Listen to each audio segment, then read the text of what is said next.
Good morning. আজ হচ্ছে রবিবার আর এখন বাজে 5:20।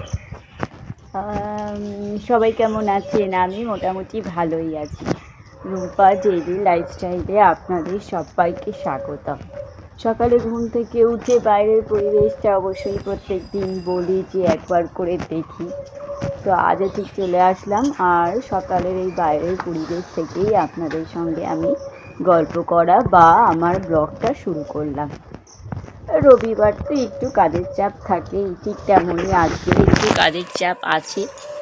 মানে ওই কিছু কাচাকুচি না, রবিবার শ্যাম্পু করি আর সেই জন্য টয়লেটটাও আজকে ক্লিন করব। তো সকাল শুরু হয়ে গেছে, আমিও ঘুম থেকে উঠে পড়েছি। আর এই যে এই সময় গোলাপ ফুলও ফুটছে। ঘর গোছানো আমার একটা থেরাপি বলতে পারেন। আজ থেকে নয়, ছোটোবেলা থেকে। তবে ছোটোবেলায় তো আর সেরকম কিছু করতে হয় না। ছোটোবেলা বলুন বা মাঝবয়সী বলুন, মানে বলতে চাইছি 16, 18, 20, 22, যতদিন আমরা মায়ের কাছে থাকি আমাদের কিচ্ছু করতে হয় না। কিন্তু মা, কাকিমা, ঠাকুমা, দিদিমা এদের দেখে দেখে আমরা কিন্তু জিনিসটা আমাদের মাথায় মনে রপ্ত করে নিই।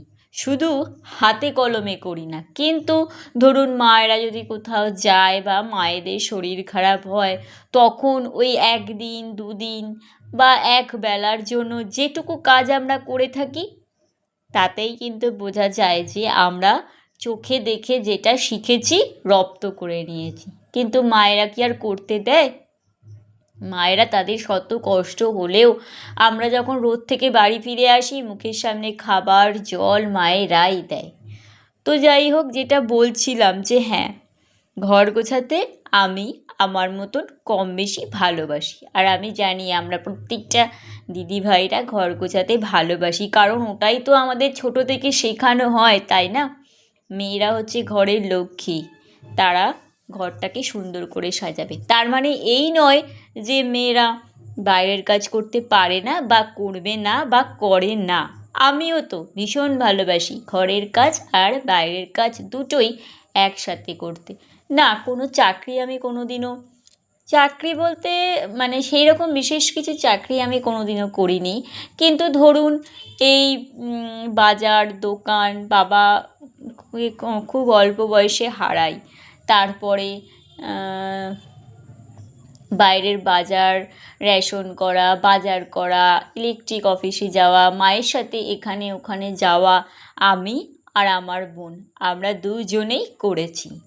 সুতরাং সেই হিসেবে জানি বাইরের কাজটা। তো যেটা বলছিলাম, মেয়েরা তো বাড়ির কাজ আর বাইরের কাজ দুটোই সুন্দর করে করতে পারে আর গুছিয়ে রাখতে পারে। কোনো জায়গায় একটা উদাহরণ দিয়ে আমি বলি, ধরুন আপনি ব্যাংকে গেছেন, সেখান থেকে এসে ব্যাংকে তো প্রয়োজনীয় ডকুমেন্টস নিয়ে যেতে হয়, সেগুলো কিন্তু এসে সুন্দর করে গুছিয়ে জায়গার জিনিস জায়গায় রাখা, এগুলো কিন্তু আমরাই করি। আর আমরা যখন ছোট ছিলাম তখন আমরা আমাদের মায়েদের দেখতাম, তারপরে তাদের দেখে শুনে আমরাও সেগুলো শিখে গেছি। ওই যে বললাম, ঘর গোছানোটা একটা থেরাপি, একটা ভালোবাসা, একটা ভালো লাগা, অভ্যেস। আস্তে আস্তে সেটা হ্যাঁ আমরা অভ্যেসেই পরিণত করে ফেলি। আর প্রতিদিন সুন্দর করে টিপটপ করে, যার যেরকম বাড়ি, আমরা সুন্দর করে টিপটপ করে সাজিয়ে গুছিয়ে রাখতে ভালোবাসি। আমরা যেমন বড়দের থেকে শিখেছি, আবার আমাদের থেকেও আমাদের নেক্সট প্রজন্ম অবশ্যই তারা শিখবে, ঠিক তারা সেই প্রসেসিংয়েই শিখবে, দেখে শুনে তারপরে হাতে কলমে করে। তো যাই হোক, অনেক বকবক করলাম, এবারে ফিরে আসি আমার নিত্যনৈমিত্তিক কাজকর্মের উপস্থাপনায়।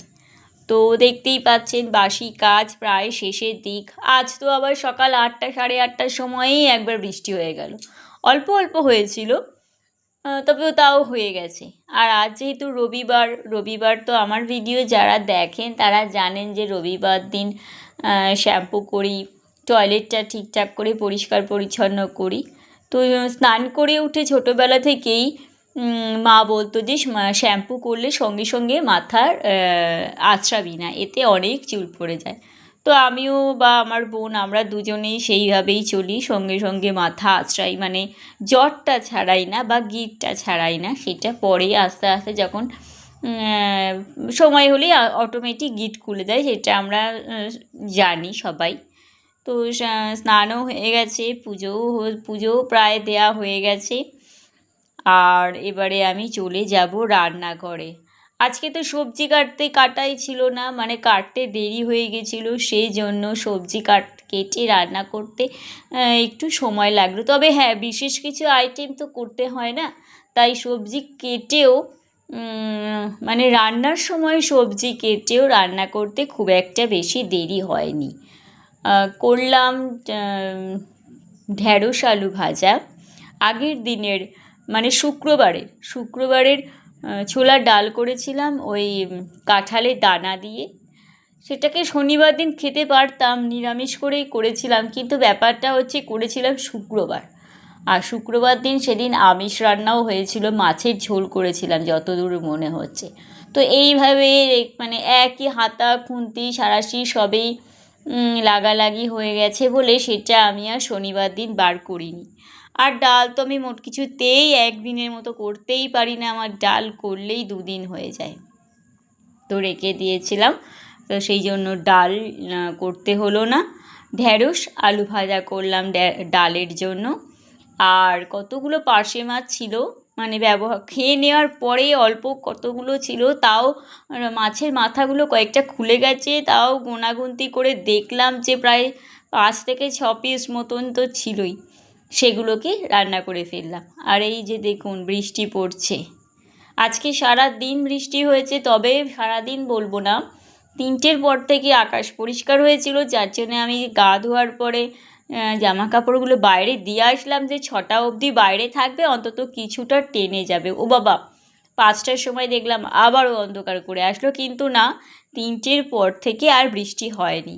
আর সারা দিনে যে মানে সারা দিন যে একেবারেই বৃষ্টি হয়ে গেছে তাও নয়, তবে খেপে খেপে 2 থেকে 3বার তো হয়েইছে, তার মধ্যে একবারই একটু, তখন কটা বাজে, একবার তো 8টার সময় হলো, আর একবার কটা, হ্যাঁ, আমার কর্তামশাই যখন বাড়ি আসলেন সেই সময় হলো, কটা তখন 12:30 একটা হবে, ওই সময়তেই একটু জোরে বৃষ্টিটা হয়েছে।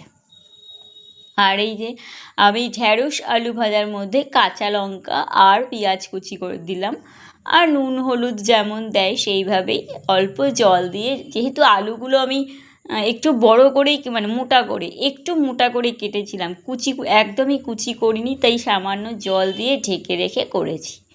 আর মাছেও তাই পেঁয়াজ ফোড়ন দিয়ে নুন হলুদ দিয়ে কাঁচা লঙ্কা দিয়ে মাছের ঝোলটাও রান্না করে নিয়েছি।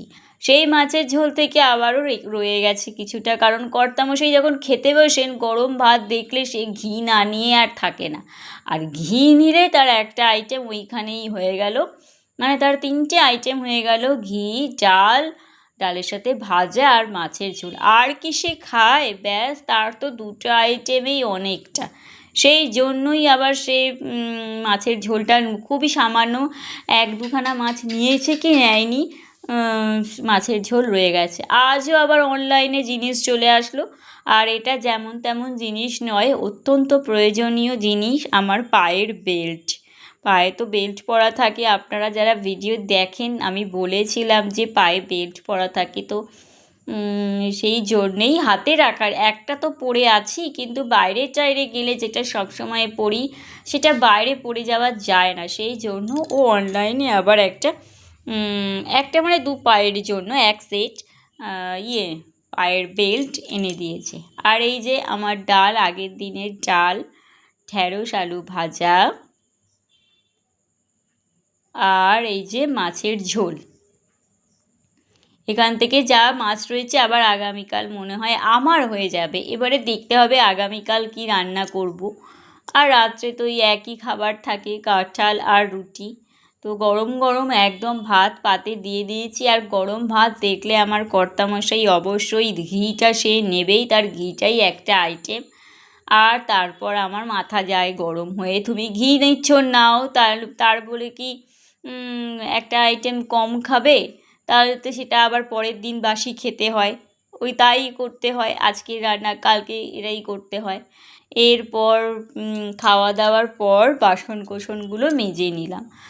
আর আজকে আবার সকালের দিকে বাসন মাজার ভিডিও আমি আর তুলিনি, সেই সময় একটু ব্যস্তই ছিলাম, খুব তাড়াহুড়োতে বাসন কোসন মেজেছি। আর এই জন্যেই আমি খাওয়া দাওয়ার পর বাসনগুলো একেবারে মেজে ঘষে নিচটা মুছে অবশ্যই। আর হ্যাঁ, আমার ভিম বারটা তো প্রায় শেষ হয়েই এসেছিলো বলে কয়েকদিন আগেই কর্তামশাইকে দিয়ে আনিয়ে রেখেছিলাম আর একটা লিকুইড, তো সেটা ঢালা হচ্ছিল না, কারণ নিচে অল্প একটু ছিল। আমি চাইছিলাম নিচে যতটা আছে ওটা শেষ করে তারপর ঢালবো, শেষ করে আজকে ঢেলে নিই। তো আমি আমার ভিডিও এখানেই সমাপ্ত করলাম। সবাই ভালো থাকবেন, সুস্থ থাকবেন। আগামীকাল আরও একটা ভিডিও নিয়ে আমি আপনাদের সঙ্গে হাজির হয়ে যাব। ততক্ষণের জন্য সবাইকে টাটা, বাই।